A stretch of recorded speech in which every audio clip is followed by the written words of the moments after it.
അല്ല, തറവാട്ടിലേക്ക് തിരിച്ചു വന്ന് മാതൃസംഘടനയിൽ പ്രവർത്തിക്കുക എന്നുള്ളത് മാത്രമാണ് ഇപ്പൊ ലക്ഷ്യമുള്ളൂ. എന്തുകൊണ്ടാണ് അങ്ങനെ സാഹചര്യം തോന്നിയത്? മറ്റു കാര്യങ്ങളൊക്കെ 4 മണിക്ക് തെരഞ്ഞെടുപ്പ് കൺവെൻഷൻ ഉണ്ട് UDFന്റെ കൊടുവള്ളി വെച്ച്, അവിടെ വെച്ച് നമ്മൾ സംസാരിക്കാം. ബോർഡ് ചെയർമാൻ സ്ഥാനം തുടരില്ല. ഇല്ല, രാജിവെക്കും. നേരത്തെ PA മുഹമ്മദ് റിയാസ് ഉൾപ്പെടെയുള്ള ആളുകൾക്കെതിരെയാണ് പറഞ്ഞിരുന്നത്. അതൊന്നും പരിഹരിച്ചില്ല പാർട്ടി. ആ രീതിയിൽ പരിഹരിക്കാനാണ് ശ്രമിച്ചിരുന്നത്. പരിഹരിക്കാത്തത് കൊണ്ടാണല്ലോ പുനർചിന്തനം നടത്തേണ്ടി വന്നത്.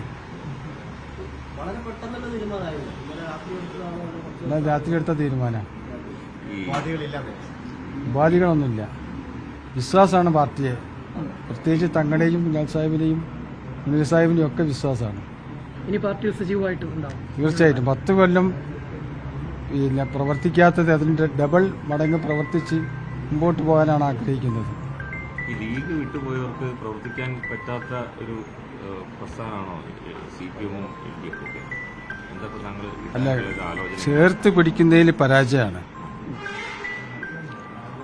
എന്താണ് അതിപ്പം താങ്കളെ ചേർത്ത് പിടിച്ചില്ലേ? അവരെ MLA ആക്കിയില്ലേ? MLA ആക്കിയതിന് ശേഷം പിന്നീട് ആളുകൾ ഉണ്ടായിരുന്നല്ലോ. അതാണ് വഞ്ചന. അത് സംബന്ധിച്ച് ബാക്കിയുള്ള കാര്യങ്ങളൊക്കെ 4 മണിക്ക് പറയാം, കൺവെൻഷനിൽ പറയാം.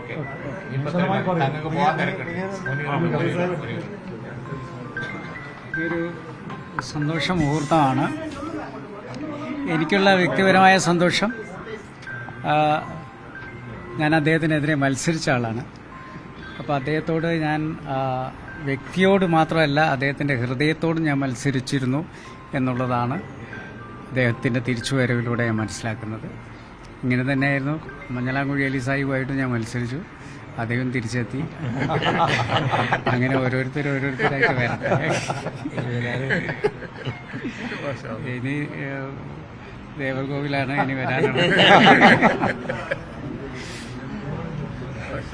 നന്നായി.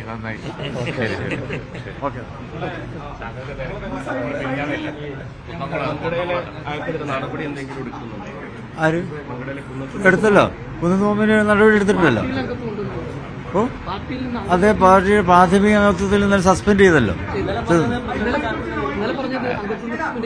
അല്ലല്ല, പാർട്ടിയുടെ പ്രാഥമിക അംഗത്വത്തിൽ സസ്പെൻഡ് ചെയ്തിട്ടുണ്ട്. ഇന്നലെ തന്നെ സസ്പെൻഡ് ചെയ്തിട്ടുണ്ട്. ഇന്ന് പത്രത്തിലുണ്ടാവും.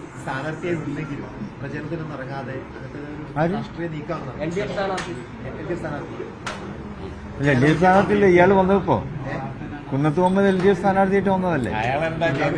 അയാളെന്താ ചെയ്തെന്നുള്ളതിന്റെ വിവരം പൂർണ്ണമായിട്ട് വരട്ടെ. നമുക്കറിയില്ലല്ലോ, പാർട്ടി സസ്പെൻഡ് ചെയ്തിട്ടുണ്ട്.